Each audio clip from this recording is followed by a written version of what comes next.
Welcome to beginning for learning.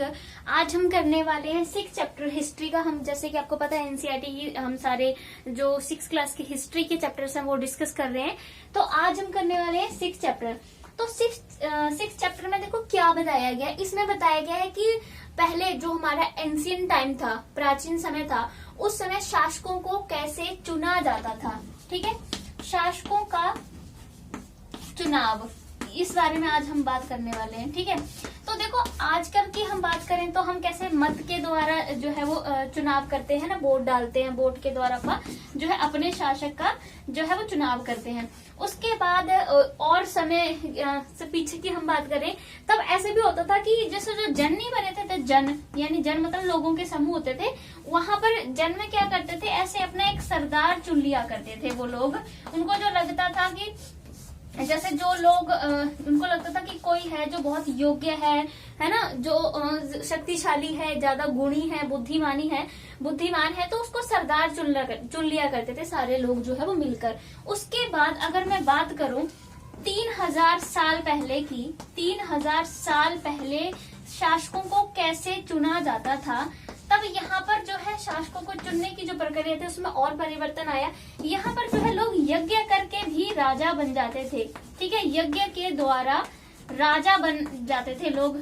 ठीक है, 3000 साल पहले की अगर मैं बात करूं तब यहाँ पर राजा बनने की एक नई प्रोसेस शुरू हुई थी, वो थी यज्ञ के द्वारा। तो अब हम इसे वही समझेंगे कि यज्ञ के द्वारा राजा कैसे बनते थे। ठीक है, तो यज्ञ के द्वारा जैसे आपने अश्वमेध यज्ञ सुना होगा, जो कि अगर आप देखें तो रामायण आपने सबने देखी होगी, तो रामायण में अश्वमेध यज्ञ के बारे में बताया गया है।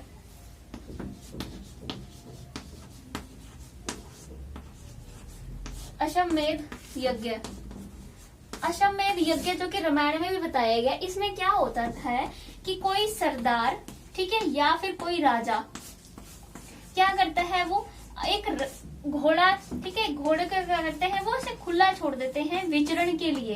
तो कोई भी राजा होता है, शक्तिशाली राजा या सरदार होता है, वो किसी घोड़े को विचरण के लिए यानी चरने के लिए खुला छोड़ देते हैं, और उसकी देखरेख के लिए कुछ अधिकारी जो है वो साथ में होते हैं, ताकि देखें कि घोड़ा जा कहाँ रहा है। अधिकारियों को तो नजर तो रखनी थी ना, तो अधिकारी जो है वो उसकी साथ में देख रेख के लिए होते हैं घोड़े की। तो वो घोड़ा देखो जिस राज्य में भी विचरण के लिए जाता, अगर उस राज्य ने उस घोड़े को रोका तो इसका मतलब ये है कि उस राज्य को, जिस राजा का ये घोड़ा है, उसके साथ युद्ध करना पड़ेगा। इसका मतलब ये होगा कि उसने घोड़े को वहां चरने से रोका, तो उसने उस राजा की, जिसका घोड़ा है, उसकी स्वाधीनता जो है मतलब उसकी अधीनता स्वीकार नहीं की है। अगर घोड़ा किसी राज्य में जाता है चरने के लिए, अगर उस राज्य ने घोड़े को नहीं रोका, चरने दिया, चर के वहां से घोड़ा निकल गया, इसका मतलब था कि वो राज्य उस राजा की अधीनता स्वीकार कर रहा है जिसका वो घोड़ा है। ठीक है, और जिस किसी ने अगर उस घोड़े को वहां आने से रोका, इसका मतलब है सीधा उसको राजा के साथ युद्ध करना पड़ेगा। तो ये था अश्वमेध यज्ञ, इसमें ऐसा होता था। ठीक है, जैसे आपने रामायण में देखा होगा कि श्री राम ने घोड़े को छोड़ा था चरने के लिए, है ना, तब उन्होंने लव कुश ने, उनके बेटों ने ही उस घोड़े को रोका था वहां पर चरने से। तब उन्होंने ये था कि ये तो परंपरा थी उसमें कि जो रोकेगा उसको युद्ध करना पड़ेगा। तब श्री राम और लव कुश का उनके साथ युद्ध हुआ था।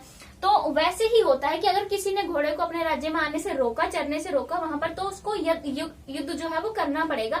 नहीं रोका, इसका मतलब उसने राजा की अधीनता स्वीकार कर ली है, वो उसके अधिकार के क्षेत्र में आ चुका है और उनके अधीन अब काम करेंगे। ठीक है, तो इस अश्वमेध यज्ञ में और क्या क्या होता था, एक विशिष्ट पुरोहित ही इस यज्ञ को करवाते थे। ठीक है, कोई नॉर्मल पुरोहित नहीं, विशिष्ट पुरोहित होते थे जो इस यज्ञ को करवाते थे। ठीक है, विशिष्ट पुरोहित के द्वारा ये यज्ञ करवाया जाता था। ठीक है, और इसमें क्या होता था कि जो राजा होता था उसको ऐसे राजगद्दी पे हम कह सकते हैं, ठीक है, राजगद्दी या किसी ऊंचे स्थान पर बिठाया जाता था, या बाघ की खाल पर राजा को यहाँ बिठाया जाता था। राजगद्दी पे या किसी ऊंचे स्थान पर, या वहां बाघ की खाल बिछाकर राजा को बिठाया जाता था। फिर पुरोहित क्या करता था, राजा के ऊपर पवित्र जल का जो है वो छिड़काव करता था। ठीक है, पवित्र जल का छिड़काव करता था। और इसमें ऐसा था, जैसे भी मैंने आपको बोला कि दूसरे राज्यों के जो राजा आते थे, ठीक है, दूसरे राज्यों के राजा उनका काम क्या होता था, मतलब जिन्होंने इसकी स्वाधीनता स्वीकार कर लिया, अधीनता कि आप मेरे अधीन हो, अगर ये इसने स्वीकार कर लिया था दूसरे राजाओं ने, तो वो क्या करते थे, वो यहाँ उपहार लेके आते थे सिर्फ, ठीक है, उपहार लेके आना है, बैठना है, देखनी है सारी यज्ञ की प्रोसेस, बस इतना काम था इनका। और इसके जो परिवार के लोग थे राजा के, तो वो भी यज्ञ को देखते थे, राजा को उपहार वगैरह दिया करते थे, ये सभी उनका हुआ करता। बाकी और जो नॉर्मल जो जनता थी, आम लोग जो थे, वो भी राजा के लिए उपहार लेके आया करते थे, ठीक है। और इसमें जो दास थे, दास या फिर मैं शूद्राज की, दास तो नहीं, शूद्राज जो थे, ठीक है, शूद्र, उनको इस यज्ञ में शामिल होने की इजाजत नहीं थी, ठीक है, वो इस यज्ञ में शामिल नहीं हो सकते थे। और इसमें एक और बात थी कि जो राजा का सारथी होता था, सारथी वो होता है जैसे रथ पे नहीं होता था राजा का एक सारथी जो रथ चलाता, जो उसके बहुत नजदीक माना जाता है, तो सारथी क्या करता था, इसमें राजा की जो भी विजय होती थी, है ना, जो उसने युद्ध वगैरह किए हैं, जो विजय प्राप्त की थी, उन विजयों का इस टाइम गुणगान वो किया करता था, ठीक है। तो मैं एक बार इस और यज्ञ को समझाती हूँ। तो ये पूरी प्रोसेस कैसे होती थी, यज्ञ करने के लिए विशिष्ट पुरोहित आता था, राजा को किसी ऊंचे स्थान या बाग की खाल पर बैठा दिया जाता था। फिर जो पंडित होता था, पुरोहित होता था, वो पवित्र जल का छिड़काव करता था राजा के ऊपर। बाकी जो और राजा आए होते थे या उसकी फैमिली सारे यज्ञ के प्रोसेस देखते थे, इसके लिए उपहार लेके आते थे, कॉमन जनता भी इसके लिए उपहार लेके आती थी, ठीक है। और उसका सारथी वहां पर उसकी विजयों का गुणगान किया करता था, सारा बैठ के पूरी ये प्रोसेस जो है चलती थी। दासों को या शूद्रास को वहां आने की इजाजत नहीं थी, ठीक है। तो ये थी पूरी एक, तो इस वजह से वो इस यज्ञ के द्वारा और महान और बड़ा राजा जो है वो बन जाते थे, या फिर कोई सरदार होते थे। इस तरह से यशमेध यज्ञ बड़े पैमाने पर करवाते थे और अपने आप को राजा घोषित कर देते थे। तो ये था यशमेध यज्ञ, जिसके द्वारा जो उस समय के सरदार होते थे वो अपने आप को राजा घोषित कर देते थे इस यज्ञ को करवाने के बाद, ठीक है। अब हम लोग करने वाले हैं वर्ण व्यवस्था के बारे में, जो कि जिसके बारे में मुझे लगता है ऑलमोस्ट सबको पता है।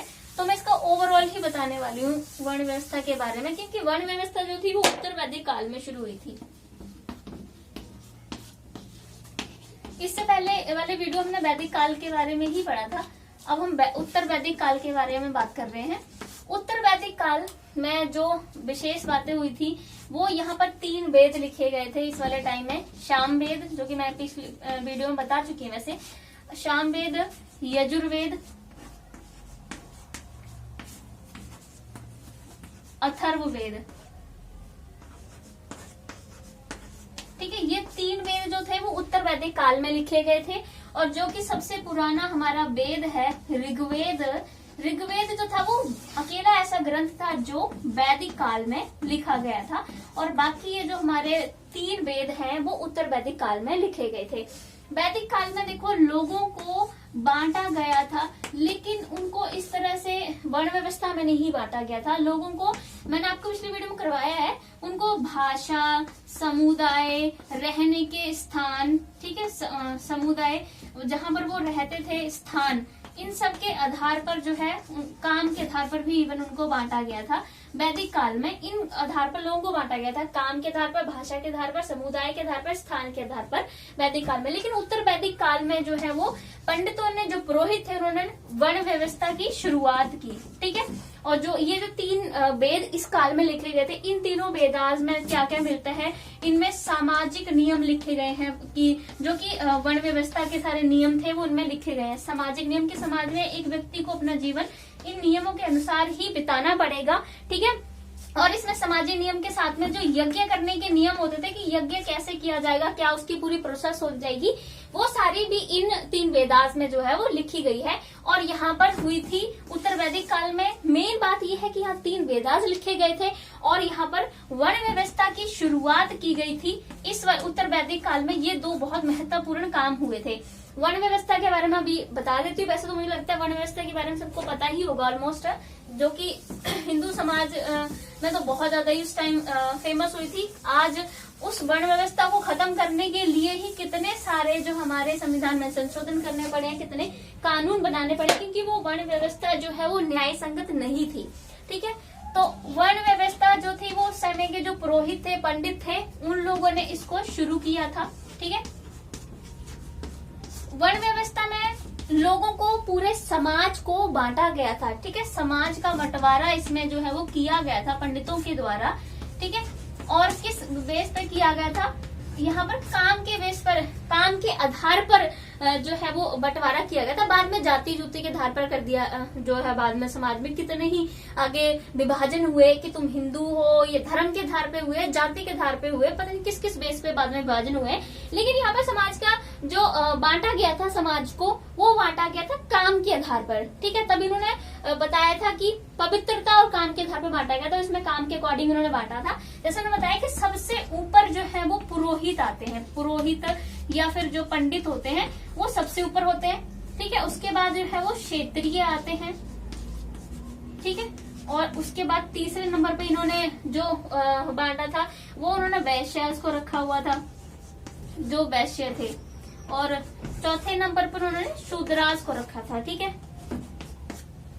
जो शूद्र थे उनको रखा था वैश्य। तो इस आधार पर उन्होंने बांटा था। जो पुरोहित पंडित होते थे उनके काम क्या थे? जैसे यज्ञ वगैरह करना, ठीक है, या फिर अनुष्ठान वगैरह करना, यज्ञ वगैरह करना, और ऐसे टीचिंग भी इनका काम माना जाता था। ठीक है, पढ़ाना वगैरह हो जाएगा, या धार्मिक जो किताबें हैं उनको पढ़ना। पहले माना जाता था कि वेदास को जो है वो सुन नहीं सकती थी स्त्रियां और दास वगैरह। ऐसे तो धार्मिक जो कर्मकांड थे, ठीक है, ये सारे पुरोहितों के द्वारा ही किए जाते थे। धार्मिक कर्मकांड वगैरह ये सारे पुरोहितों के काम बताए थे। क्षेत्रीय के काम बताए थे युद्ध वगैरह करना, लोगों की रक्षा करना, राज्य प्रबंधन चलाना। ठीक है, युद्ध करना, रक्षा का काम इनको दिया गया था लोगों का। ठीक है, और प्रशासन वगैरह का काम इन्हीं को दिया गया था कि किस तरह से प्रशासन वगैरह चलाना, सारा वो काम इनका होगा। वैश्यास का मेन काम था व्यापार करना। ठीक है, जैसे इसमें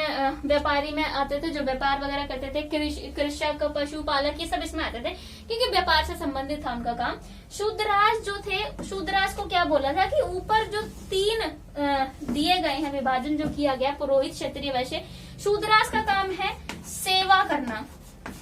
ठीक है, सेवा करना, इन तीनों की जो ऊपर दिए गए हैं। तो शूद्रास के साथ में तो बहुत ही ऐसे अत्याचार किए गए थे। आपको पता है कि उनको गांव से बाहर निकाल दिया जाता था, उनको गांव से बाहर रखा जाता था।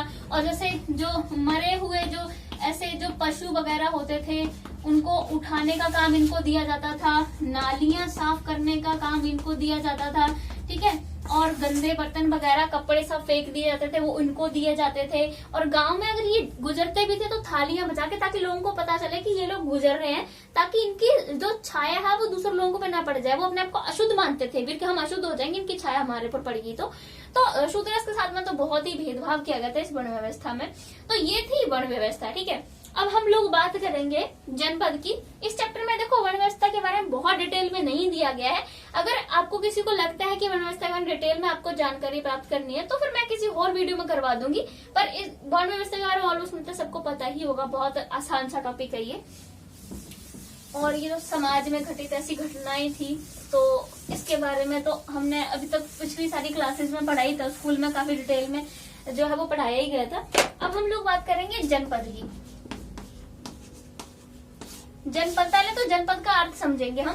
ठीक है, जन का अर्थ होता है लोग और पद का मतलब होता है पैर। ठीक है, तो जनपद का मतलब हुआ कि जहां लोगों ने अपना पैर रखा, जिस जगह पर, उसको जनपद कहते थे। ठीक है, कहने का मतलब जहां लोग रहते थे। पैर रखा का मतलब थोड़ी कि पैर रख के जिस जमीन से गुजर के, जहां लोग रहते थे। ठीक है, जहां पैर रखा का मतलब जहां लोग रहते थे। ठीक है, उस जगह को जो है वो जनपद कहा जाता था। ठीक है, तो उसके बाद जनपद की बात हम लोग बात करेंगे। जनपद में लोग कैसे रहते थे? देखो यहाँ पर वो झोपड़ियां बनाकर रहते थे। ठीक है, झोपड़ियों में रहते थे। ठीक है, और पशुपालन का उनका काम था, पशुपालन किया करते थे। और साथ में कृषि भी किया करते थे, जैसे गेहूं, चावल, जौ, सरसों, ये सब उगाया करते थे। ठीक है, और साथ में मिट्टी के बर्तन वगैरह का काम भी ये करते थे, मिट्टी के बर्तन बनाते थे। तो ऐसे सारे काम थे जो ये जनपदों में रहने वाले लोग जो थे वो किया करते थे। ठीक है, अब हम लोग बात करने वाले हैं महाजनपद के बारे में। महाजनपद जनपद से ही बना है। ठीक है, ऐसे क्या होता था कि कुछ जनपदा जो थे वो टाइम के साथ साथ बहुत ही ज्यादा महत्वपूर्ण हो गए, बहुत ज्यादा शक्तिशाली हो गए। उन जनपद को, यानी जो शक्तिशाली हो गए समय के अनुसार, उन जनपद को जो है वो शक्तिशाली जनपद को महाजनपदा जो है वो कहा जाने लगा था। ठीक है, शक्तिशाली जनपद जो है वो महाजनपद कहलाए। अभी हम 2 जनपद की महाजनपदा की बात करेंगे अभी। ठीक है, तो समय के साथ जैसे 2500 साल की बात करूं मैं, 2500 साल पहले की अगर मैं बात करूं, तब इस टाइम जो है वो बहुत सारे ऐसे जनपदा थे जो बहुत ही ज्यादा महत्वपूर्ण हो गए, शक्तिशाली हो गए, तब उन्हें जो है वो महाजनपदा कहा जाने लगा। अब हम लोग बात करेंगे कि महाजनपदा की क्या विशेषताएं होती हैं। ठीक है, महाजनपदों की देखो, इसमें क्या हुआ कि अब इनकी जनपदों की राजधानी नहीं होती थी, लेकिन महाजनपदों की देखो इन्होंने राजधानी बनाना भी शुरू कर दिया। ठीक है, और इन्होंने राजधानी भी बनाना शुरू की, इन्होंने किलेबंदी की, चारों तरफ इन्होंने पूरी दीवारें वगैरह बनवा रखी थी, 4 दीवारी जैसे कहते हैं। ठीक है, किलेबंदी या 4 दीवारी, इन्होंने 4 दीवारी करवाई, किलेबंदी करवाई। 4 दीवारी किससे करवाते थे? ये लकड़ी से करवाते थे, मिट्टी से, पत्थर से, है ना। इस तरह से इन्होंने 4 दीवारी जो है वो करवाना शुरू कर दी। तो महाजनपदों ने ये शुरू हुआ था महाजनपदों में कि महाजनपदा ने अपनी राजधानी भी बनाना शुरू कर दिया, बड़े बड़े किले बनाना शुरू कर दिए, किलेबंदी भी की, 4 दीवारें की, अपने पूरा जितना भी उनका क्षेत्र होता था बाहर से। किलेबंदी 4 दीवारी क्यों करवाते थे? एक तो वो अपनी सुरक्षा के लिए करवाते थे, है ना, कि कोई बाहर से उन पे आक्रमण ना कर सके। लेकिन कई लोग तो जो किले बनवाते थे या 4 दीवारी अपनी स्मृति को शो ऑफ करने के लिए भी करते थे, स्मृति का दिखावा करने के लिए भी 4 दीवारी या बड़े बड़े किले जो है वो बनाए जाने लगे। ठीक है, और महाजनपदा में एक और महत्वपूर्ण बात थी कि अब स्थायी सेना होने लगी। ठीक है, स्थायी सेना, जैसे मैंने आपको पिछले उसमें वीडियो में करवाया है कि वैदिक काल में स्थायी सेना नहीं होती थी राजाओं के पास में, वो जब भी सारे गांव के लोग वगैरह इकट्ठे होकर जाते थे जब उनको युद्ध की जरूरत होती थी। लेकिन महाजनपदा में अब इन्होंने स्थायी सेना रखना शुरू कर दिया, और सेना को रखने के लिए उन्होंने उनको वेतन देना भी शुरू किया। वेतन कैसे देते? इनको आहत सिक्कों के रूप में जो है वो वेतन दिया जाने लगा। ठीक है, आहत सिक्कों के रूप में इनको वेतन भी दिया जाने लगा। तो ये सब चीज जो परिवर्तन थे वो महाजनपदा में जो है वो धीरे धीरे आने लगे थे। अब हम लोग बात करेंगे 2 महाजनपदा की जो कि इस चैप्टर में बताए हैं। एक है मगध और दूसरा है बज्जी। सबसे पहले हम मगध की बात करेंगे। मगध बहुत ही महत्वपूर्ण और शक्तिशाली महाजनपदा बना था उस टाइम। 200 साल के अंदर जब ये बना था, उसके 200 साल के भीतर ही बहुत ज्यादा शक्तिशाली बन गया था मगध। ठीक है, मगध मैंने जैसा आपको बताया कि 200 साल के अंदर ही बहुत ज्यादा शक्तिशाली महाजनपदा जो है वो बन गया था ये। और इसकी अगर मैं राजधानी की बात करूं, इसकी 2 राजधानी थी शुरू में, यानी जो पहली इसकी राजधानी थी वो थी राजगिरी, जिसे राजगीर कहते हैं अभी। ठीक है, राजगिरी। और इसकी जो दूसरी राजधानी थी वो थी पाटलिपुत्रा, दूसरी पाटलिपुत्रा, जिसे अभी पटना कहते हैं। ठीक है, तो मगध 200 साल में बहुत ज्यादा शक्तिशाली बन गया था। राजधानी पहली राजगिरी थी, दूसरी पाटलिपुत्रा थी। ठीक है, और ये 200 साल के भीतर इतना ज्यादा समृद्ध कैसे बना, इसके क्या कारण थे समृद्ध होने के? पहला तो यहाँ पर गंगा और उसकी जो सहायक नदी थी सोन नदी। ठीक है, गंगा और सोन नदी इससे भी शक्तिशाली बना। ये कैसे? गंगा और सोन नदी से क्या हुआ? देखो, एक तो पानी मिल रहा था, पानी से पीने का पानी, सिंचाई करने का पानी। ठीक है, और एक तो यातायात का भी जो है इनको सुविधा मिल रही थी, जिसमें ये पानी में चलने वाले यातायात की भी सारी चीजें जो है वो कर सकते थे। ठीक है, तो एक तो इनको सिंचाई के लिए होता, कृषि का भी इसमें ज्यादा फिर हुआ, क्योंकि गंगा से क्या हुआ कि उपजाऊ क्षेत्र जो है वो बने। ये जो मिट्टी लेके आए है ना, नदियां बहा के लेके जाती हैं, तो उससे उपजाऊ मिट्टी भी आई। तो उपजाऊ मिट्टी से क्या हुआ कि कृषि में बहुत ज्यादा विकास हुआ। ठीक है, कृषि का विकास हुआ, और सिंचाई के लिए पानी भी मिल रहा था, उपजाऊ भूमि मिल रही थी, यातायात के भी काम आ रहा था। तो इस नदियों से बहुत ज्यादा इनको विकास में मगधा के बहुत महत्वपूर्ण जो है भूमिका निभाई नदियों ने। ठीक है, दूसरी भूमिका निभाई थी इसको शक्तिशाली बनने में वहां के जंगलों ने। पहली नदियों ने भूमिका निभाई, दूसरे जंगल। जंगल के क्या फायदे थे? एक तो वहां से लकड़ी मिल रही थी। ठीक है, लकड़ी मिल रही थी, वहां से जड़ी बूटियां मिल रही थी, महत्वपूर्ण ऐसे वहां पर पेड़ थे। तो उनसे क्या हुआ कि महत्वपूर्ण पेड़ से दवाइयां वगैरह भी मिल रही थी, जड़ी बूटियां, ठीक है। लकड़ी से ऐसे वो क्या रथ बना सकते थे लकड़ी से, ठीक है। औजार भी बनाया करते थे लकड़ी से वो, ठीक है। रथ, औजार और ऐसी बहुत सारी चीजें थी, जैसे जलाने के काम, ईंधन के रूप में भी लकड़ी जो है वो काम आती थी, ठीक है। तो ये सारे काम उनको मिल रहे थे। बाकी जंगल से एक और बात जो महत्वपूर्ण चीज मिल रही थी वो थी हाथी। हाथी युद्ध में बहुत ही महत्वपूर्ण भूमिका निभाते थे। तो जंगल से इन्हें हाथी भी मिल रहे थे, लकड़ी के लिए इतने सारे सामान भी मिल रहे थे, ठीक है। तो ये दो चीजें थी जिन्होंने बहुत महत्वपूर्ण से बनाया। और एक और जो चीज थी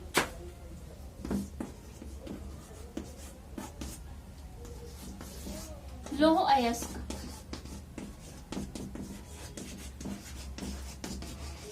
लौह अयस्क, यहाँ पर क्या हुआ, मगधा में लौह अयस्क भी इनको मिला। लौह अयस्क इन्होंने क्या हुआ कि औजार बनाए कृषि के लिए, जैसे कृषि में इनको बहुत ज्यादा ऐसे फायदा हुआ है ना। इनसे हथियार बनाए लोहे से, जो कि बाकी पत्थर या लकड़ी के हथियारों से बहुत मजबूत होते थे।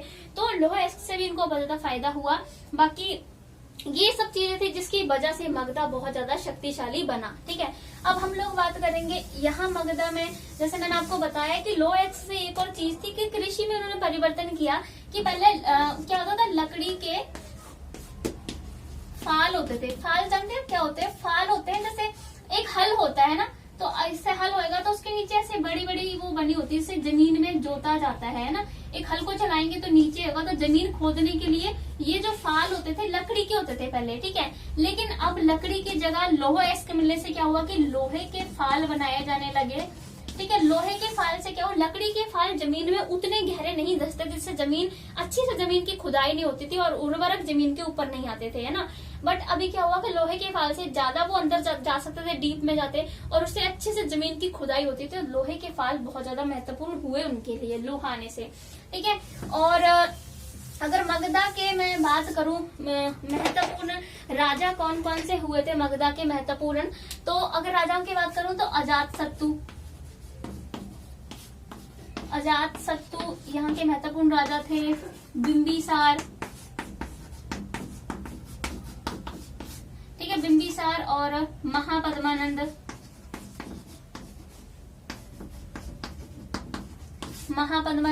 ये कुछ महत्वपूर्ण राजा वहां पर हुए थे। महापद्मानंद के अगर मैं राज्य की बात करूं तो इनका जो है वो उत्तर से पश्चिम की ओर इनका सारा राज्य जो है वो फैला हुआ था महापद्मानंद का, ठीक है। तो ये कुछ महत्वपूर्ण वहां के राजा हुए थे, ठीक है। तो ये था मगधा के बारे में सारी जानकारी, बहुत ही महत्वपूर्ण एक महापद्मानंद था ये, महाजनपदा था ये, ठीक है। तो ये अब हम बात करेंगे बज्जी के बारे में, ठीक है।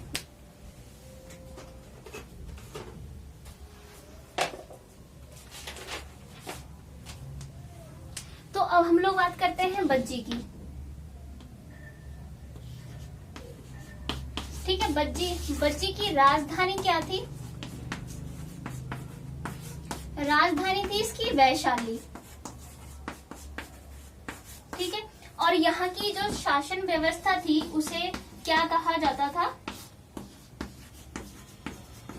इसकी राजधानी वैशाली थी और शासन व्यवस्था को जो है यहाँ की गण या फिर संघ कहा जाता था, ठीक है। गण या संघ में हर जो व्यक्ति होता था, ठीक है, प्रत्येक व्यक्ति यहाँ पर जो है वो राजा कहलाता था, ठीक है। ऐसा नहीं होता था कि इस मतलब एक व्यक्ति चूज कर लिया, ठीक है, उन्होंने अपना सरदार उसे बना लिया या अपना राजा बना लिया, ऐसा नहीं होता था। इसमें प्रत्येक व्यक्ति राजा कहलाता था, ठीक है। और ये कोई भी फैसले लेते थे तो सामूहिक चर्चाएं करके आपस में सारे मिलजुल कर जो है वो कोई भी फैसला लिया जाता था, ठीक है। ऐसे नहीं कोई अकेला बंदा ही फैसला ले ले, ऐसा नहीं होता था, ठीक है।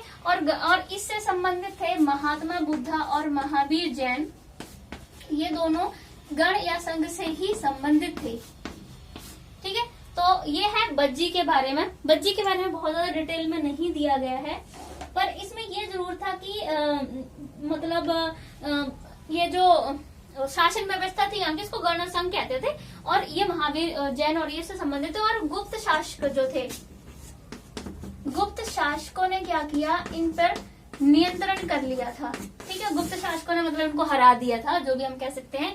और जो मैंने बोला आपको सामूहिक चर्चा होती थी, उसमें वही है कि स्त्रियां या दास, ठीक है, ये शामिल नहीं होते थे, इनको इजाजत नहीं थी चर्चाओं में आने की। ठीक है, ये है बज्जी के बारे में। अब इसमें लास्ट टॉपिक रह गया एथेंस। एथेंस के बारे में हम बात करेंगे।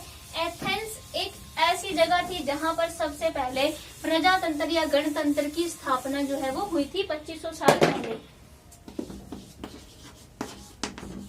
एथेंस यहाँ पर 2500 साल पहले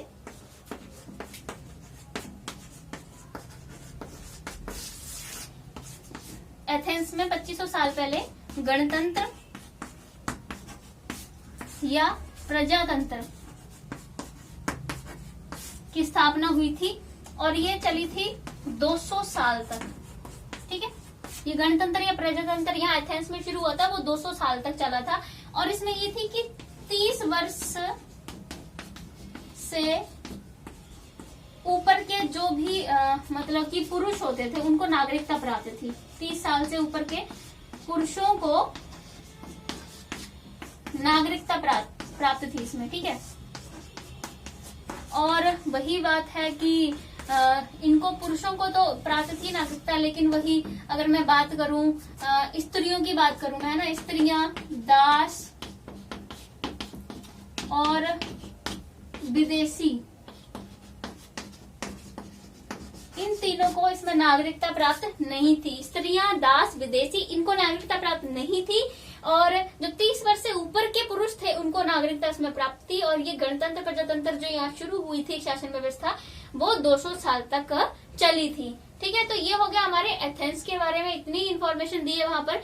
इस वाली अगर मैं इस चैप्टर की बात करूं तो एनसीईआरटी में इतना कुछ दिया है, वो मैंने सारा कुछ करवा दिया। तो नेक्स्ट वीडियो में आप बात करेंगे 7 चैप्टर के बारे में। ठीक है, तो thank you so much guys, keep watching.